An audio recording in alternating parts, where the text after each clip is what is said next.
आज 30 अगस्त 2019 है और हम बेसिक शिक्षा निदेशालय लखनऊ में के कैंपस में बैठे हुए हैं।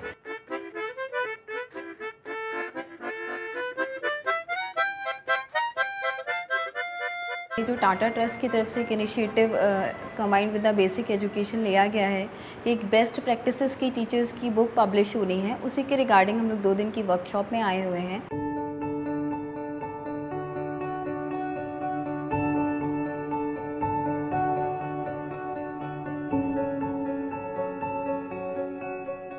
ये पूरे करीब आप 50 शिक्षक हैं तो ये मानिए कि उत्तर प्रदेश के 50 जिलों को रिप्रेजेंट करते हैं ये सभी। इनमें ज़्यादातर लोग ऐसे हैं जो रिमोट एरिया में ही काम करते हैं या ऐसे जिलों में काम करते हैं जो कि बहुत पिछड़े हुए हैं।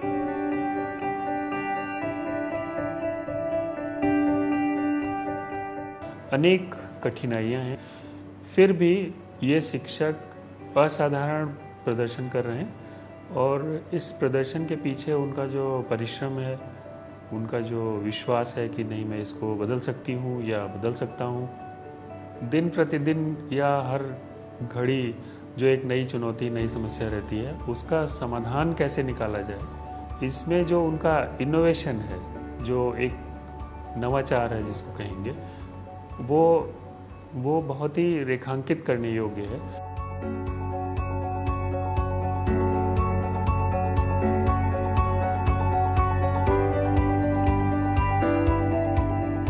One of the ideas of capturing teacher best practices is that you can go and you can document them from a third person's point of view.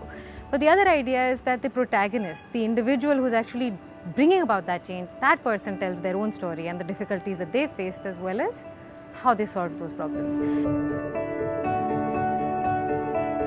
तो इससे बाकी स्कूलों में भी, शेष स्कूलों में भी ये बात जाए।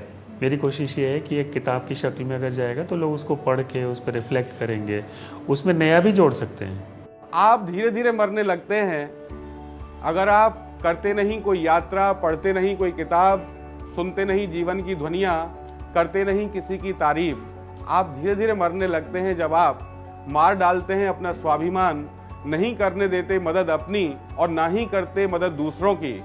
आप धीरे धीरे मरने लगते हैं अगर आप नहीं बदल सकते हो अपनी जिंदगी को, जब हो असंतुष्ट अपने काम और परिणाम से, अगर आप अनिश्चित के लिए नहीं छोड़ सकते हो निश्चित को, अगर आप नहीं करते हो पीछा किसी स्वप्न का, अगर आप नहीं देते हो इजाजत खुद को अपने जीवन में कम से कम एक बार किसी समझदार सलाह से दूर भाग जाने की, तब आप धीरे धीरे मरने लगते हैं।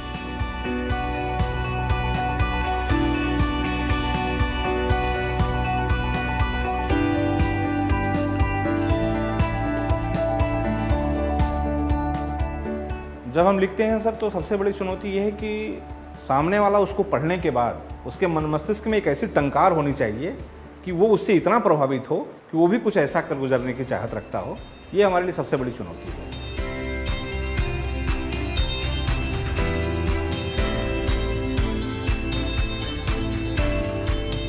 फेवरेट पार्ट वो था जिसमें उन्होंने विभिन्न चीज़ें दी थी।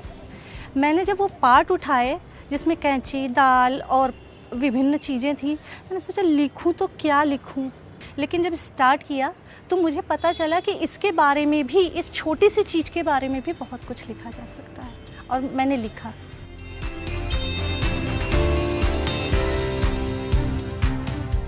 कभी कभी तो लगता है कि नानी के ऊपर जाने के बाद अगर मेरा सबसे अच्छा ध्यान किसी ने रखा है तो वो तुम हो मेरी ऑल आउट। तुम्हारी खुद की सेहत कमज़ोर हो रही है तो तुम आराम करोगे।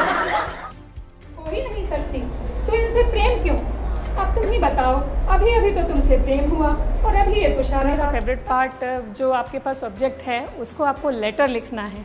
ये मेरा फर्स्ट टाइम है कि मैंने कोई चीज़ लिखी है, तो कुछ गलत हो तो सो सॉरी।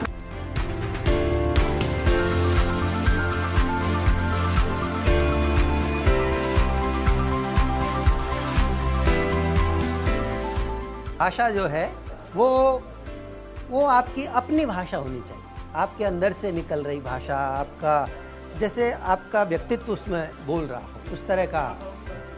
तो हम अपना जो टॉपिक चुने उस पर कितना केंद्रित रह पाते हैं, है ना, इधर उधर न भटके, क्योंकि नॉलेज तो हमें बहुत है, लेकिन हो सकता है आपने जो टॉपिक चुना है आपकी बहुत नॉलेज की उसे ज़रूरत न हो।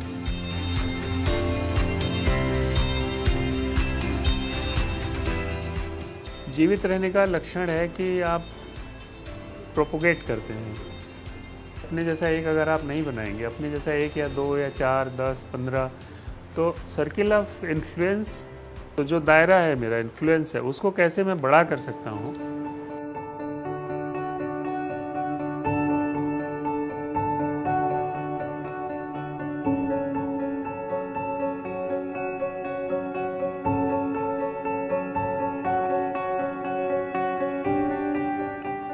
तो एक शिक्षक तो हम थे ही, शायद हमारे अंदर की जो लेखक की प्रतिभा थी लेखन की, वो भी इस कार्यशाला में उभर करके आ गई।